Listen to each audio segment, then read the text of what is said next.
인간이라면 누구나 평안에 거하고 싶고 평화하기를 바랄 것입니다. 우리의 삶과 우리 마음 가운데 이처럼 평화하기를 원하는 그 갈망을 잘 들여다보면은 우리의 실존이 곧 어떠한지를 알게 됩니다.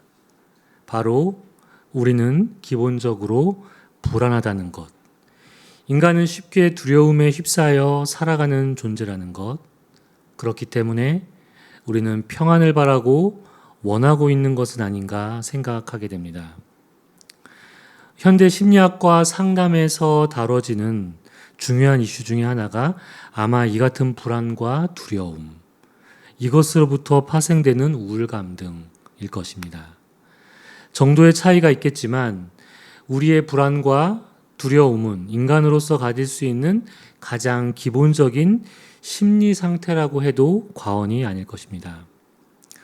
덴마크의 실존주의 철학자이자 신학자인 키르케고르는 이 불안을 인간의 존재론적 감정으로 보았습니다. 이 인간의 불안을 만약 삶에서 제거하는 것이 능사라고 하기보다 이 불안을 섬기는 종으로 보았습니다. 이 불안의 사명인즉 인간을 하나님 앞으로 인도하고 하나님을 직면하게 하는 데 있다고 그는 보았습니다. 이로 인해서 우리가 하나님과 진정한 관계를 맺을 수 있다고 그는 말했습니다. 하지만 이런 인간의 불안 심리를 이용해서 조종하는 자들, 그릇된 사람들도 분명히 있습니다. 이러한 인간의 불안 심리는 아담의 죄로부터 기인한 인간 고유의 그런 존재론적인 본성일 것입니다. 그렇다면 우리가 이 불안에 잠식당해서 살아가야만 하는가? 성경은 놀랍게도 아주 많은 곳에서 평안, 화평에 대해서 말하고 있습니다. 즉, 하나님의 자녀가 누릴 수 있는 평화가 있다는 것을 우리에게 말해주고 있습니다.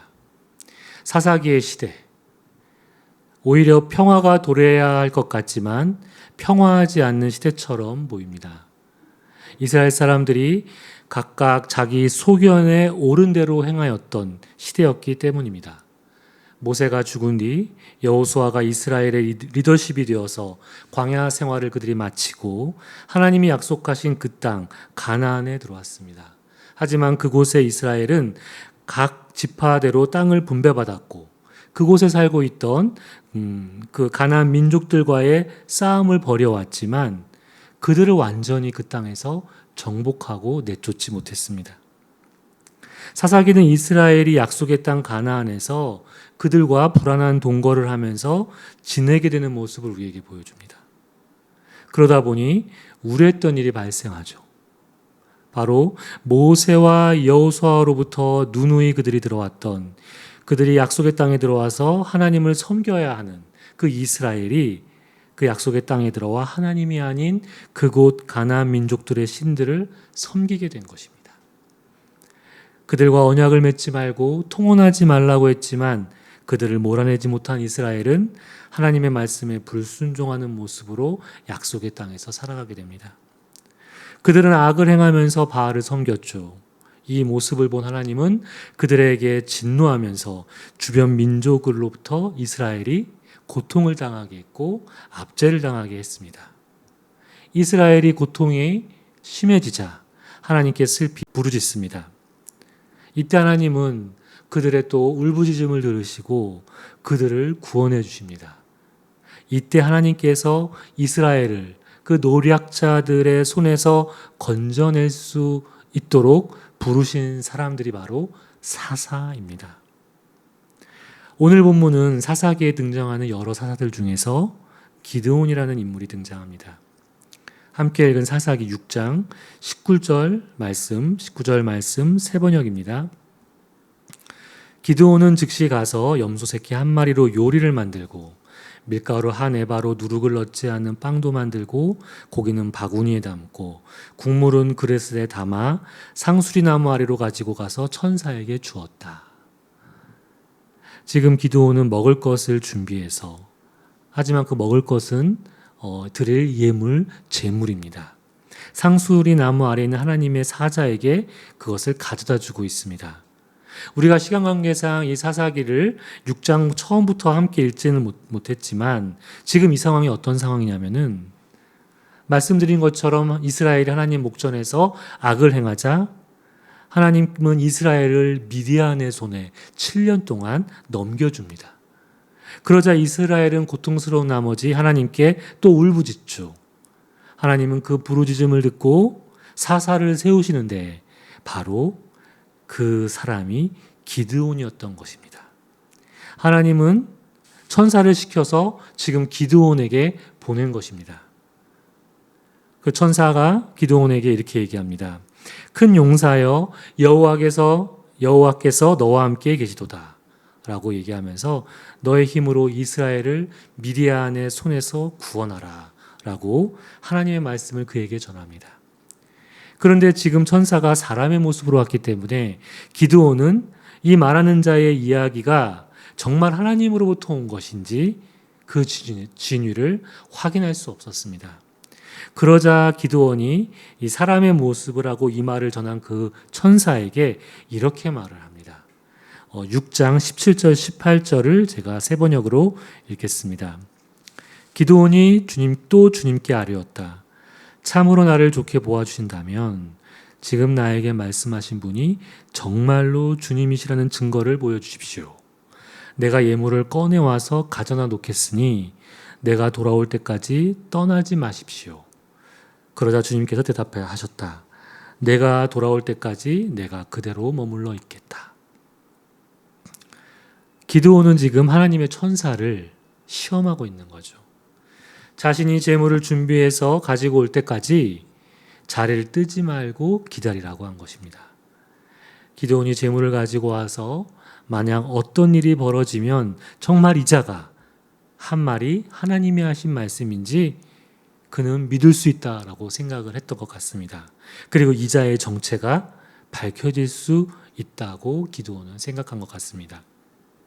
그래서 기드온은 염소 새끼를 잡고 누룩을 넣지 않는 빵도 만들어서 가지고 와 상수리 나무 아래에 있는 그 하나님의 천사에게 가져온 상황이 지금 오늘 말씀 처음 시작에 나오는 것입니다. 여호와의 사자는 이 제물을 가지고 온 기드온에게 고기와 무교봉을 바위에 놓고 거기에 국을 부으라고 이야기를 합니다. 그런 다음에 여호와의 사자는 자기 손에 쥔 그 지팡이 끝을 내밀어서 그 고기와 무교병에 갖다 댑니다. 그러자 어떤 일이 일어났을까요? 불이 바위에서 나와서 그 위에 있던 고기와 빵을 불살라버리는, 태워버리는 일이 일어났습니다. 그게 전부가 아니었습니다. 그 순간 눈앞에 있던 여호와의 사자, 방금 전까지 말을 하고 음식을 가져와 가지고 놓으라고 말했던 그 사람이 호련히 기드온 앞에서 사라져버린 것입니다. 기드온은 참 의심이 많은 사람인 것 같습니다. 그리고 자신의 의심이 맞는지도 확인해보는, 뭔가 눈으로 직접 확인해봐야 믿을 수 있고 어떤 징표가 있어야 이것이 정말 하나님의 뜻인지를 확신하는 모습을 우리는 볼 수 있습니다. 기드온은 사실 여기에서뿐만이 아니라 바알의 제단을 파괴한 후에 사람들이 그를 가리켜서 바알이 그와 더불어 다툴 것이다라는 뜻으로 여룻바알이라고 부르는 이 6장 후반부 내용에서도 하나님을 양털로 2번이나 시험하는 것을 우리는 알 수 있습니다. 미디안과 아말렉, 동방 사람들이 요단강을 건너서 공격하려고 하던 때 우리는 지난 시간에 여호와 니시를 하면서 아말렉이 에서의 후손으로 이스라엘을 공격하고 싸우는 이야기를 제가 잠시 말씀드렸습니다. 여기에서도 보면은 미디안과 아말렉 그리고 동방에 있는 사람들이 연합해서 이스라엘을 공격하는 것을 볼 수 있습니다. 기드온은 이때 하나님을 시험하죠. 양털 한 뭉치를 타작마당에 둘 테니까 이튿날 만일 이 이슬이 양털에만 있고 주변 땅에는 있지 않고 땅이 말라 있으면 주님께서 내 손으로 쳐들어오는 그 미디안 사람들과 그 아말렉 사람들, 동방 사람들을 구원하게 하시는 줄 알겠다고 이야기를 합니다. 이튿날이 되어서 기드온이 마당으로 나가 보니까 그 양털 뭉치를 들고 짜보니 물이 그릇에 가득 찰 만큼 양털이 흥건하게 젖어 있었습니다. 그런데 이게 다가 아니었습니다. 한 번 더 하나님을 또 시험합니다. 이번에는 양털 뭉치만 마르고 주변의 땅들이 적게 된다면 하나님께서 나를 통해서 구원하라는 뜻으로 알겠습니다라고 또 한 번 하나님을 시험하는 이야기를 하죠. 하나님은 이런 기도원의 말에 행동에 화를 내실 법도 한데 의심 많은 기도원의 요구를 들어주십니다. 그런데 우리가 눈여겨봐야 할 것은 이런 기드온을 가리켜 6장 34절 말씀을 이렇게 이야기합니다. 주님의 영이 기드온을 사로잡으니 기드온은 나팔을 불어 아비에셀의 족을 모아 자기를 따르게 하고. 이 말씀에 한번 주목해 봅시다. 양털 기도로 하나님을 시험한 기드온을 가리켜 성경은 주님의 영이 기드온을 사로잡았다라고 증언하고 있습니다. 우리로서는 이해하기가 너무 힘듭니다. 주님의 영이 그를 사로잡았는데 그가 보여준 행동은 어떻습니까? 하나님을 놀리는 양털을 이슬로 적게 하라고 하질 않나. 하나님께서 그 말씀을 들어서 그렇게 해줘도 다시 반대로 양털만 마르게 하고 주변 땅을 적게 하라고 하질 않나. 주님의 영이 그를 사로잡고 있었기 때문에 기드온의 의심이 그나마 이 정도였나 라고 우리가 생각해야 할까요? 이미 말씀드렸듯이 기드온은 하나님의 사자가 자기 눈앞에서 사라지는 것도 경험했습니다. 그의 지팡이 끝이 재물에 닿았을 때 바위 위에 올라와 고기와 빵을 불사른 것도 경험했던 자였습니다. 이런 기드온의 행동, 주님의 영이 그를 사로잡았다라고 하는 그의 행동, 우리는 어떻게 이해합니까? 어떻게 이해해야 합니까? 이런 기드온의 행동은 마치 하나님에 대한 우리의 모습을 성찰하게 합니다. 우리가 기드온이 여호와의 사자를 시험하듯이 하나님의 부르심과 초대를 우리가 의심하지는 않는지요. 또 주님의 역사를 내 삶 속에서 경험했는데도 불구하고 하나님께 계속 우리가 증표를 보여달라고 떼를 쓰고 있는 것은 혹시 아닌지요.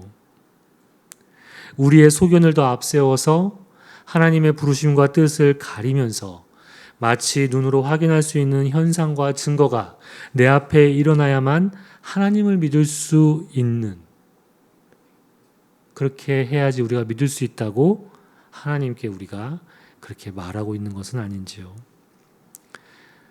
아이가 어린 나이일 때 눈앞에 부모가 보여야 안심이 됩니다. 그런데 아이가 자라면서 조금씩 언제 엄마 아빠가 데리고 올 것이라는 것을 연습하면서 아이에게 믿음을 심어주면은 그 아이는 엄마 아빠와 잠시 떨어져 있더라도 그 시간을, 혼자 있는 시간을 잘 보낼 수 있습니다. 엄마가 곧 자기를 데려올 거라는 믿음이 있기 때문입니다. 처음 아이가 어린이집 같은 곳에 다닐 때 이런 경험을 하죠. 무작정 혼자 두는 게 아니라 그런 기관에 처음 맡길 때 우리는 이런 것들을 경험하게 됩니다. 하나님께서도 눈앞에 우리가 눈으로 확인할 수 있는 경우로만 우리에게 나타나시고 말씀하시지 않습니다. 그런 경험들은 우리 안에 하나님에 대한 믿음과 신뢰, 세상을 살아가면서 하나님의 마음이 무엇인지를 분별할 수 있는 그런 마음들, 힘을 키우고 자라게 합니다. 반드시 우리의 요구대로 하나님께서 눈앞에 나타나지 않더라도 우리는 주님을 신뢰할 수 있습니다. 이런 경험과 시간 안에서 하나님을 신뢰하는 그런 힘이 우리에게 없다면 우리는 우리의 요구가 받아들여지지 않는 대목에서 하나님의 존재를 부정할 것입니다. 지금 기드온의 기도에 하나님은 신실하게 응답하고 계시죠. 하나님은 그런 분이십니다. 맞습니다. 그러나 이것은 우리 삶 가운데 우리의 요구대로 영원히 지속될 것이라는 생각은 금물입니다. 하나님의 신실하심은 변함이 없지만 아버지 되시는 하나님은 우리를 성숙시키고 성장시키시며 자라게 하시는 분이시라는 것을 우리는 명심해야 합니다. 우리의 어떠함에 상관없이 하나님의 영은 우리와 함께 하십니다. 마치 주님의 영이 기드온을 사로잡았듯이 말입니다. 제가 여러분보다 무엇이 조금 더 나아서 여기서 이렇게 서 있는 것도 아니듯이 말입니다. 저의 내면의 혼란스러움 그리고 다듬어지지 않는 그런 부족함에도 불구하고 하나님께서 함께 하시는 것은, 그리고 그분이 우리 삶에 함께 하시는 것은 우리가 잘나서가 아니라 그분의 은혜, 우리의 성품과 상관없이 그분이 부어주시는 은혜라고 밖에는 우리는 설명할 길이 없습니다. 단지 그 사실을 깨닫고 그 은혜에 합당하게 살려고 우리가 주님과 함께 살아가는 그 길을 노력하면서 주님과 함께 보내는 길, 그 방법 외에는 없습니다. 눈앞에서 자신이 준비한 재물이 불타는 것, 그리고 하나님의 사자가 사라져버리는 것을 경험한 기드온. 그가 하나님께 이렇게 기도합니다. 22절, 23절 말씀 세 번역입니다. 기드온은 그가 주님의 천사라는 것을 알고 떨면서 말하였다. 주 하나님, 내가 주님의 천사를 대면하여 배웠습니다. 그러자 주님께서 그에게 말씀하셨다. 안심하여라. 두려워하지 말아라. 너는 죽지 않는다. 기드온은 자신을 찾아온 자가 주님의 천사라는 것을 비로소 깨달았습니다. 그래서 기드온은 하나님께서 모세에게 내가 내 얼굴을 보지 못하리니 나를 보고 살 자가 없음이니라 라는 이 출애굽기 33장 20절 말씀을 그가 알고 있어서였는지 기드온은 자신이 죽게 될까 봐 두려워서 떨고 있었습니다. 그런데 주님은 죽음의 불안과 두려움에 떨고 있는 기드온을 안심시켰습니다. 두려워하지 말아라. 너는 죽지 않는다. 저는 기드온이 하나님으로부터 이 말씀을 듣게 되었을 때 그렇게 많은 의심이 많은 기드온이 이 말은 또 어떻게 철석같이 하나님의 말씀이라고 믿을 수 있었을까? 라는 생각을 해보았습니다. 우리가 아는 기드온이라면 죽지 않을 것이라는 이 말을 듣고 이 말이 맞는지 틀리는지 하나님을 시험했어야 하지 않나? 라는 생각이 좀 들었습니다. 그런데 기드온은 이 말씀만큼은 하나님으로부터 온 것이라고 확신한 듯 합니다. 24절 말씀입니다. 기드온은 거기에서 주님께 제단을 쌓아 바치고는 그 제단을 여호와 샬렘이라고 불렀다. 기드온은 거기에서 주님께 제단을 쌓았습니다. 그리고 그 제단을 여호와 샬롬, 즉 주님은 평화라고 불렀습니다. 그는 자신이 만난 사람이 여호와의 사자인 것을 알았을 때 기쁨보다는 두려움에 휩싸였습니다. 그가 제단을 쌓으면서 여호와 샬롬, 주님은 평화라고 하나님의 이름을 부르는 것을 보면은 그의 두려움이 그가 이제 하나님을 배웠다고 생각한 나머지 죽게 되었을 것을 생각하니까 그의 두려움이 얼마나 절망적이었고 큰 것이었는지를 우리는 또 알게 됩니다. 또한 하나님으로부터 죽지 않을 것이다라는 이 안심의 말을 들었을 때 그의 마음에 찾아온 평안, 그것이 얼마나 그에게 그 상황에서 충만했는지를 우리는 그가 단을 쌓으면서 그것의 이름을 주님은 평화라고 부른 것에서 가늠해 볼 수 있습니다. 과연 우리는 하나님을 평화, 평강으로 경험하면서 살아가고 있습니까? 만약 우리에게 그런 경험이 없다면 우리는 어쩌면 거짓 평화를 누리면서 살아가고 있는지 모릅니다. 우리 스스로 안전하다고 생각하는 그 무엇으로부터 우리 마음의 안정과 평화를 지키고 누리려고 그것을 추구하려고 하기 때문입니다.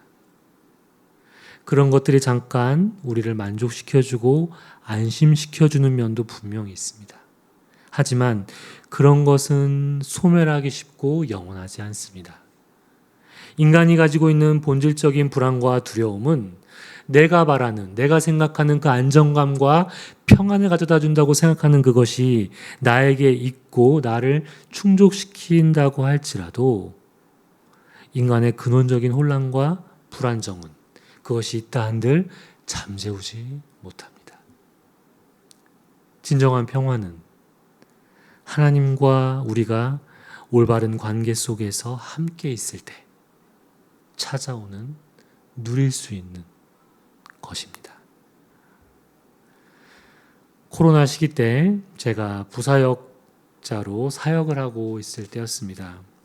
저는 어느 날 가족과 함께 하루 이틀 장모님 댁에서 이렇게 쉬고 있었습니다. 그런데 다급하게 교회로부터 연락이 왔습니다. 제가 맡고 있는 구역의 누군가가 극단적인 시도를 하려다가 교회 분들이 그 사실을 알게 되어서 구역장님 댁으로 안전하게 옮겼다는 전화를 받았습니다. 저는 그 구역의 담당자였습니다. 그리고 그분이 누군지도 너무 잘 알고 있었습니다. 저는 그 전화를 받자마자 바로 차를 끌고 구역장님 댁으로 향했습니다. 가서 많이 안정되고 진정되어 있는 그분의 상황을 살피고 함께 예배를 드리고 기도를 했던 적이 있습니다. 그리고 또 한 번은 제가 잠시 담당한 구역의 구역원이셨는데 불안과 두려움을 이기지 못하고 끝내 그릇된 선택을 하신 분도 계셨습니다. 목회자로서, 사역자로서 가장 절망적이라고 느끼는 순간이 바로 언제일까요? 설교를 하고 하나님의 부름을 받아서 교회를 이렇게 하지만 내 스스로가 하나님 앞에 떳떳하지 못할 때가 가장 절망적으로 다가오는 순간들이 있습니다. 그리고 또 한 순간이 있다면 바로 지금 말씀드린 이런 순간이 아닐까 생각합니다. 사역자로 설교 중요하지요. 성경 공부 중요하지요. 선교 중요하지요.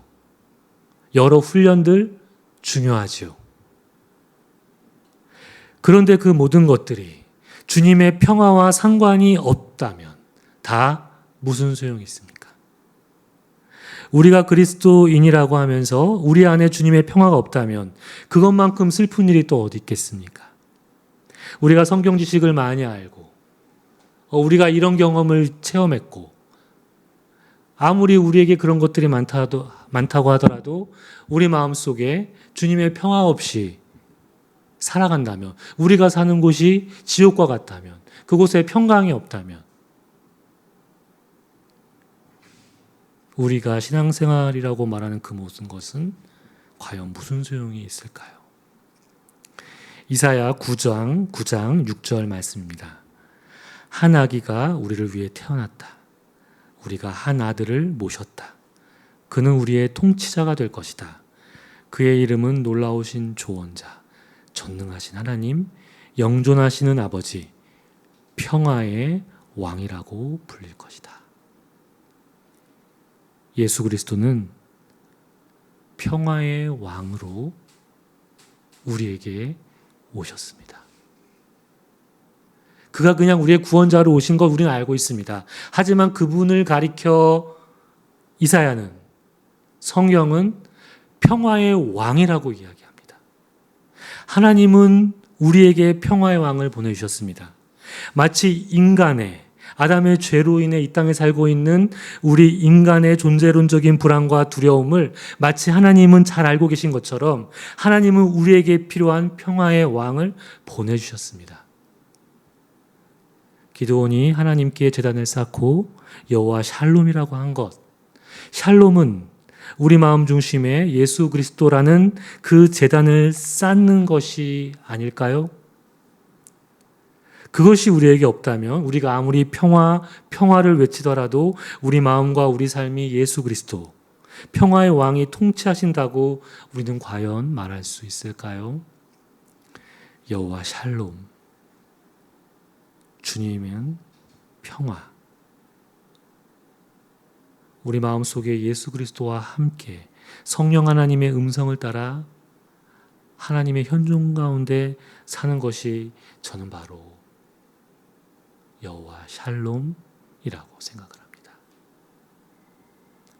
기드온은 하나님께 제단을 쌓고 여호와 샬롬이라고 그것을 부른 후에 종을 데리고 바알의 제단을 파괴하고 아세라상을 찍습니다.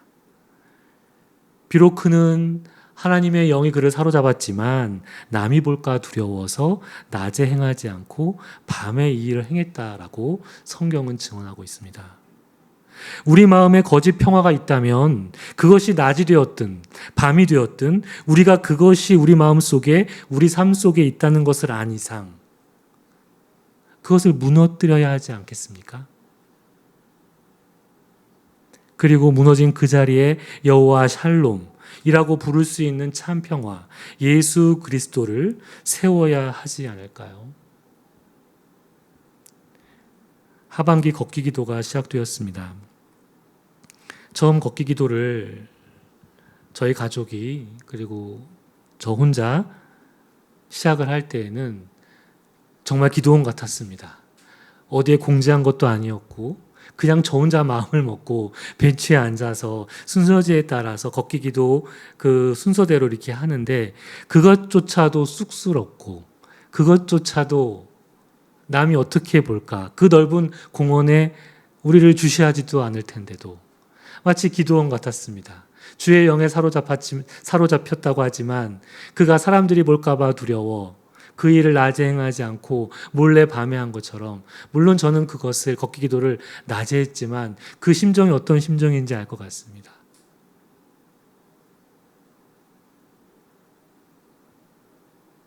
하반기 걷기 기도가 시작되었습니다. 저는 기도원처럼 조심스럽게 말해봅니다. 걷기 기도는 우리 삶에 주님은 평화라는 그 제단을 쌓는 일이라고 우리 일상에 주님의 평화가 임하길 그리고 거짓 평화를 부수고 주님의 현존 안에서 살아가는 일이라고 생각합니다. 이 시간 다 함께 우리의 영적 가슴과 가정과 교회 그리고 공동체계에 다가온 하나님 마음에 머물러 침묵으로 주님과 대화를 나누겠습니다.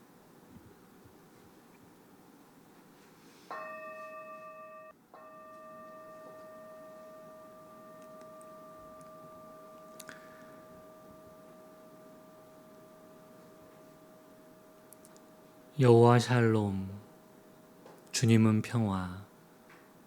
하나님, 우리가 예배를 드리고 주님과 함께 이 땅을 살아간다고 하지만 정작 우리 삶에, 우리 마음에 주님의 평화가 없다면 예수 그리스도가 평화의 왕으로 이 땅에 오신 것이 과연 맞습니까? 그 사실이 맞다면 우리 마음속에 주님이 함께 계셔 우리의 삶이 주님으로 인해 평화할 수 있도록 주님 우리를 불쌍히 여겨주시고 우리와 함께하여 주옵소서. 예수님 이름으로 기도드립니다.